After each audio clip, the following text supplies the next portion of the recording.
Hello, I welcome you all in this presentation related with the subject principles of industrial engineering. And in this presentation, I will be starting a new topic that is related with the precisely control charts, but it is more about the quality control, or much bigger point is about the quality management. So, under the quality management we have quality control, and one of the techniques is the control charts, about which we will be talking at length later. First of all, we will try to understand the need of the quality products and services in businesses, and how to understand the quality related with the products and services.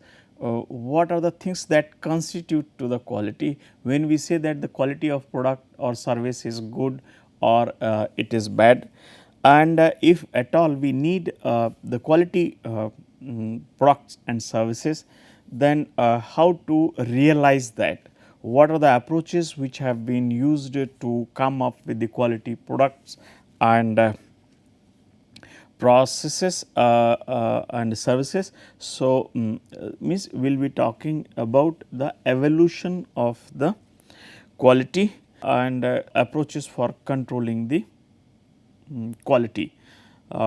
So, we know that in any business, the profit is the ultimate goal, and profit will be there only if whatever products and services being offered by the company in a given business, the customers accept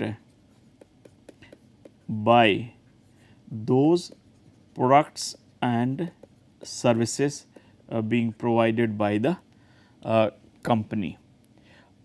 If and this will be possible only if the quality of the products and services within the reasonable limit. There has to be basic minimum quality in products and services for its absorption in the market, then only customers will be able to buy or will go for those products and services. So, acceptance of the customer to the products and services are important for absorption of these two things in the market, and that will be happening only if the product or services have some basic minimum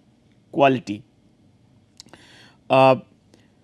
Since so the level of the quality that is incorporated in products and services, that will depend upon the number of factors, like the policy of the organization which is, or the company which is offering the like the kind of the competition which exist in, the kind of the gap in demand and supply, the kind of demand and supply situation. So, just for an example, to if the market condition is such that there is no competition, means the situation is monopolistic. In that case, the profit of the organization can be easily determined through the suitable pricing, since there is no other competitor. So, whatever it produces, that will be sold in the market, and so the price in that case will be determining the kind of the profit that will be earned by the organization. But when there are many options available with regard to the product and service, then not just means we do not have the monopolistic situation, but extensive competition exists wherein the number of options are available for the kind of product and service which is being considered. So, if that is the case, then not just the cost or the price of the item will be, so the cost item will be governing the kind of the quality that has to be incorporated, but it will also be affected by the features being offered by the competitors, the price at which the competitors are offering the things, the quality of the product and services being offered by the competitors. So, basically the external factors significantly govern the pricing as well as the quality features that need to be incorporated in products and services if there is competition. Further, if there is a very wide gap in the demand and supply, so even the lower quality products can also be absorbed in the market if the demand supply gap is extremely wide. So, to remain in the market while facing the competition from the competitors, it is important that the product and services are designed to have some minimum level of the quality as well as the pricing is also competitive, so that the customers are attracted towards the product and services being offered by the company. So, to understand the quality, actually the meaning of the quality changes significantly with the situation, like say how good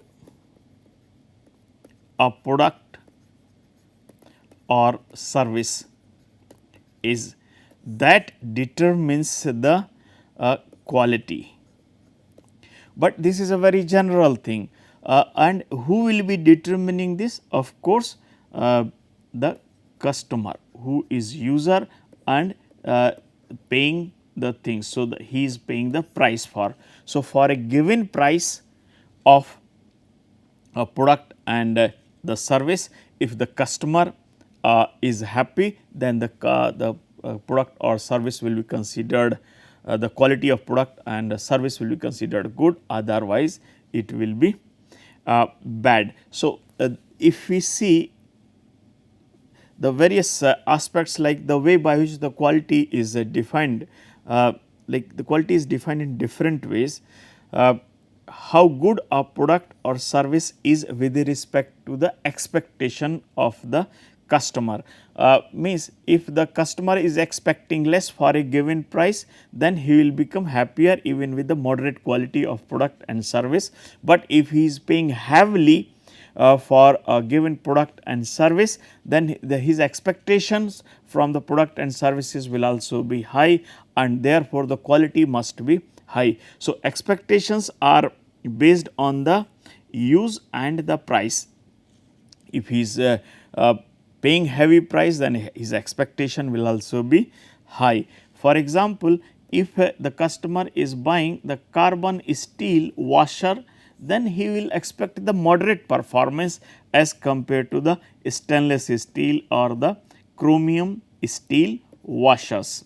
So, since the materials are different, pricing will be different. So, accordingly the chromium steel washer. So, stainless steel chromium steel washers performance will be different than the simple carbon steel washer, and accordingly the pricing will be different. So, the two different products will be offering the different qualities, and accordingly the pricing will be different. So, a customer who is buying cheap quality product, he will expect the moderate performance, but when he is paying heavily for a good quality product, then the expectation regarding the performance of the product and service will also be high. So, when a product or a service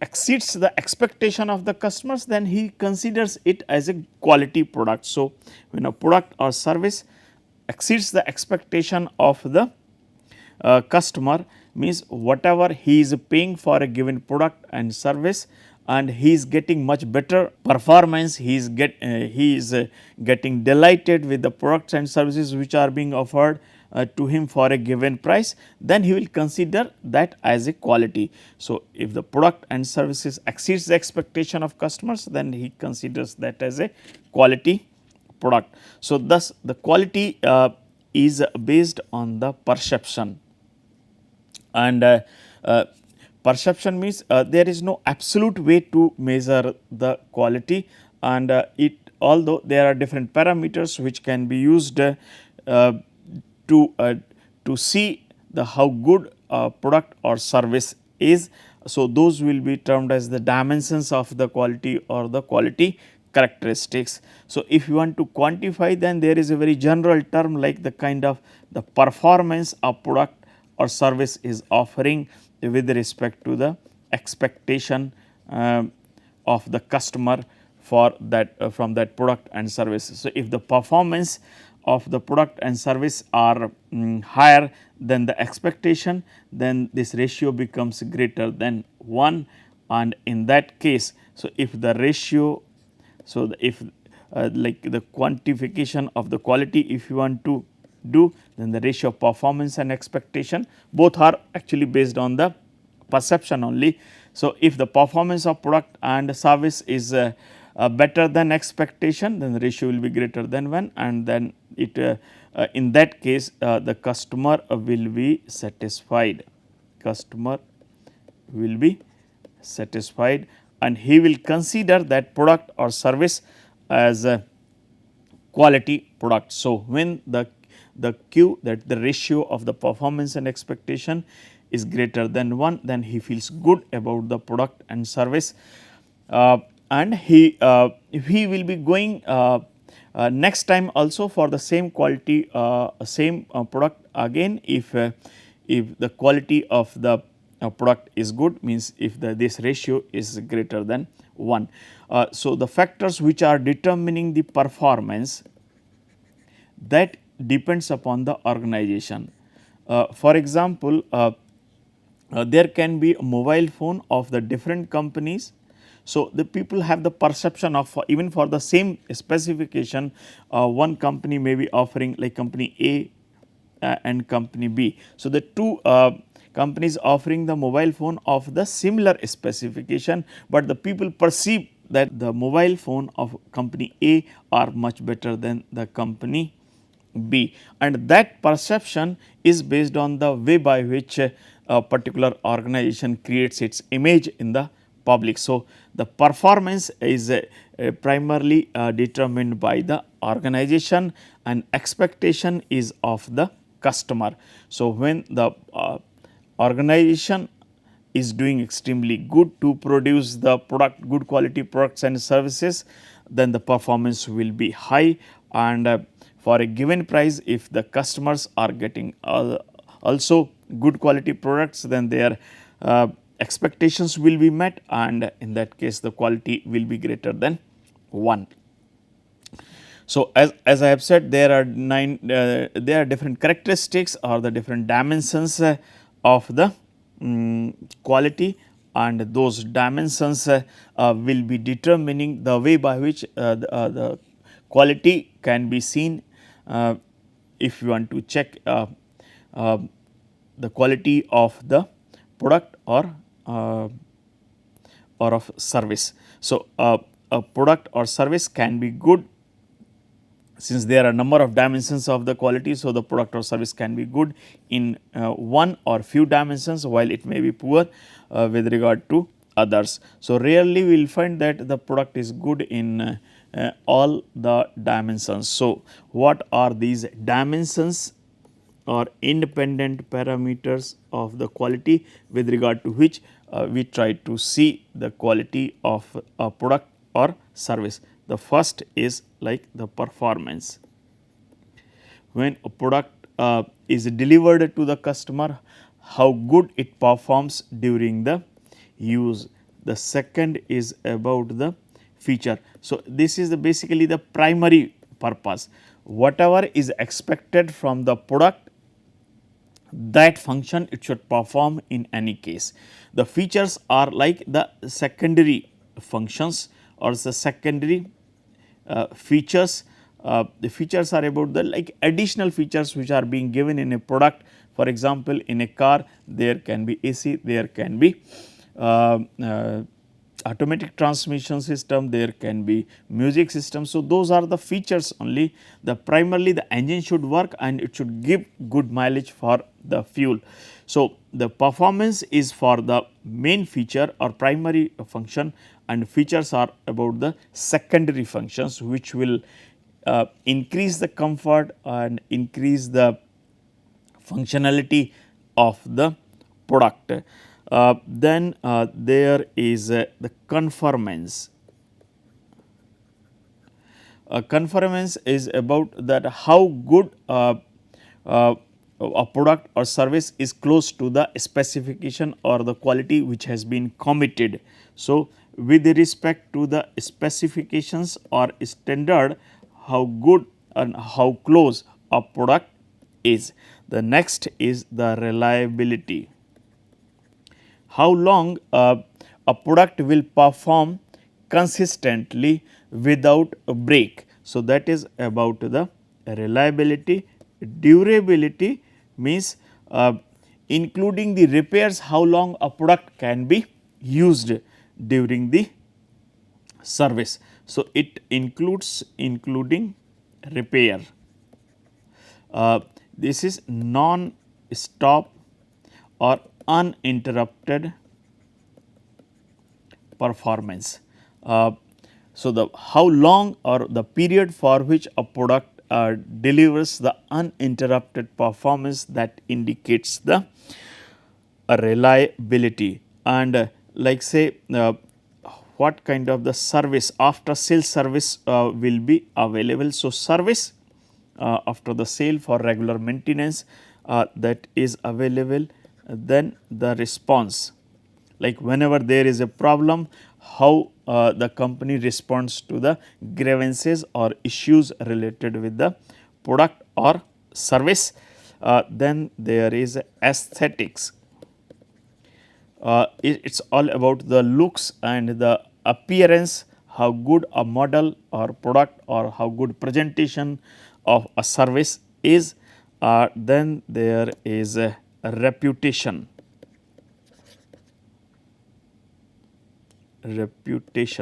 So, that is about the kind of the ratings, the different rating companies giving the rating to the products. So, the kind of the rating or the kind of the perception of the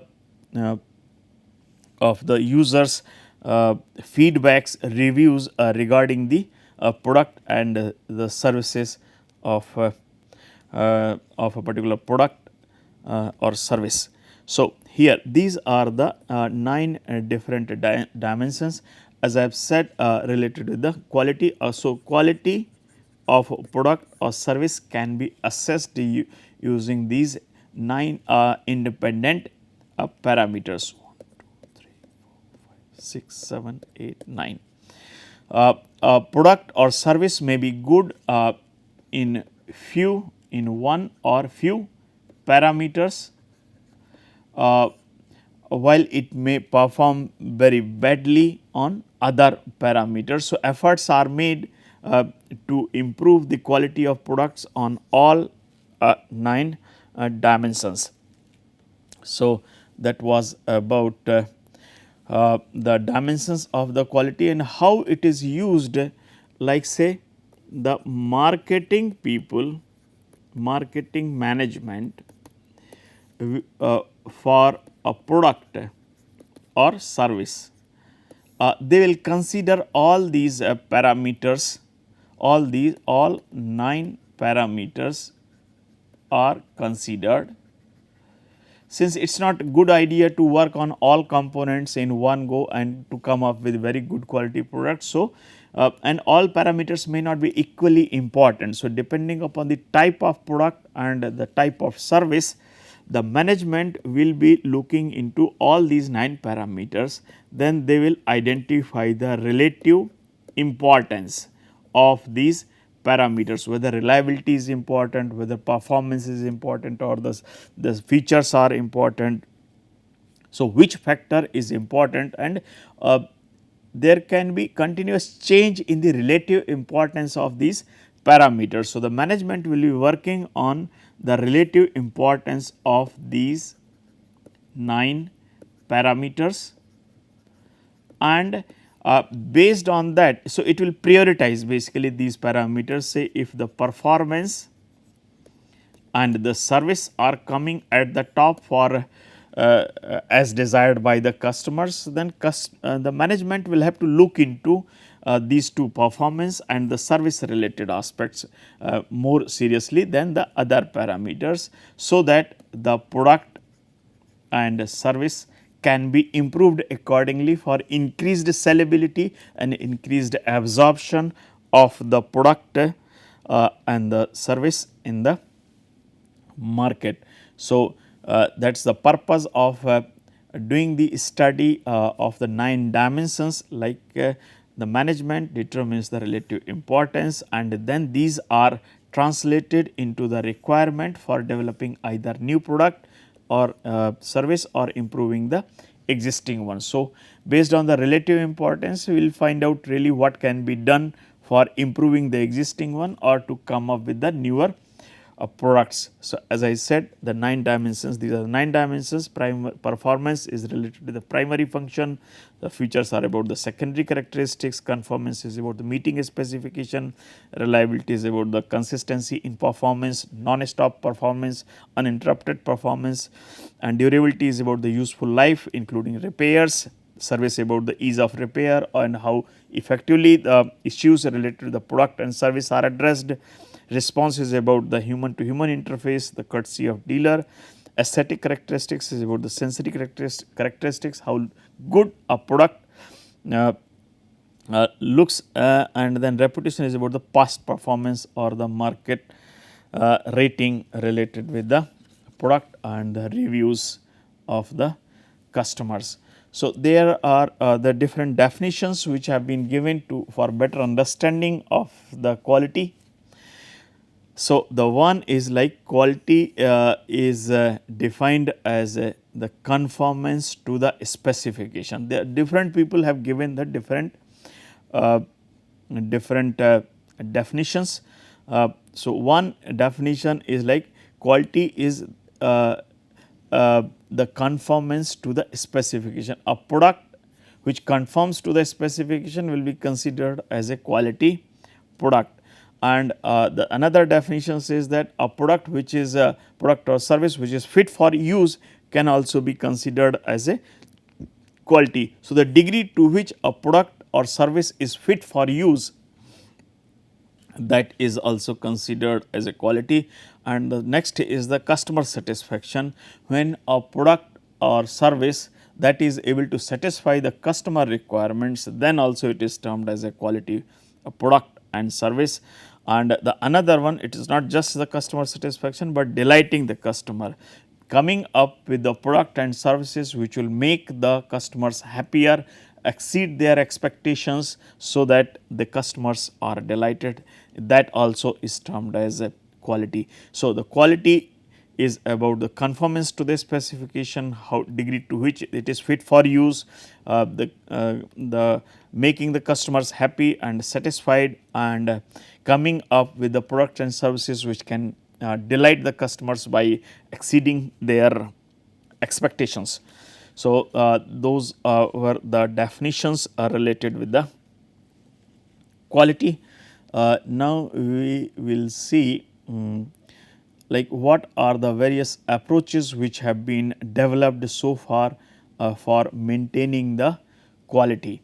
So, here it starts with the operator quality control. So, in the beginning when very few units were being manufactured by the individuals or a small group of the individuals. At that time, uh, the quality of the products like the blacksmith or the carpenter or the painter, the how good, even now these people, it will depend upon the individuals who are working on to provide a service or to come up with a product. Even now also when the person is working at individual level or a small group of the persons is working to produce a product or service, even now also the quality to a great extent depends upon the individual. So, that is about the operator quality control, like the person who is doing the electric ironing of the cloths. So, how good the work he is doing, that will depend upon that individual only, and he will dictate or he will determine the what quality of the work he is doing. Then so, but as far as the industrialization is concerned, we up to the 1900 there were individuals or a small group of the people who, which were working in the organizations to produce the goods and services, and at that time the operators were solely responsible for the quality. Gradually with the increase in industrialization, increase in number of the products which were being manufactured, mass production came into picture. So, the number of workers increased, and in that case the foreman used to give the responsibility to come up with the different products that the workers under him were supposed to work in. So, in this case the mass production concept came in, where the products were produced partially by the individual workers. So, one worker was not solely responsible for producing a particular product, but the work was being done at the different stations or at the different departments, say like say one one product is being processed through these 4. So, in this case the worker 1 was not aware of like at the end what quality of the product will be produced at the end. So, this led to the loss of motivation, because he was not sure really what quality of the product will be coming at the end. So, there was a loss of motivation due to the because he was not in position to accomplish the complete work in case of the mass production. So, in this case the foreman was given responsibility to see that he is doing the right methodology, right tool to produce the quality work. Thereafter, with the further increase in the number of workers and the volume of the units which were being produced, the inspectors used to come at the shop floor, and then they will check the quality of the products which are being manufactured randomly, and then they were given the job to see really if they used to find the defective products, and those defective products used to be separated and the reworking and repair used to be done, but this was also leading to the number of rejections and excessive reworking.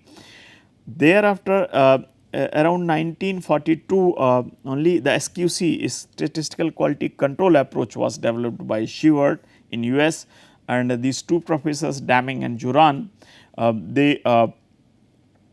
they gave number of lectures in Japan on the SQC, and the people in Japan appreciated the efforts of US people on the statistical quality control, and they implemented first in the Japan for better quality products.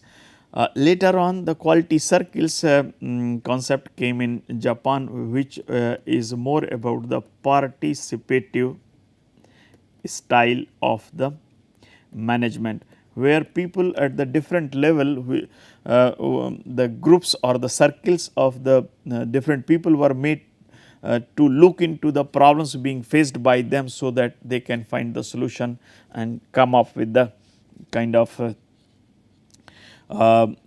steps needed for improving the quality.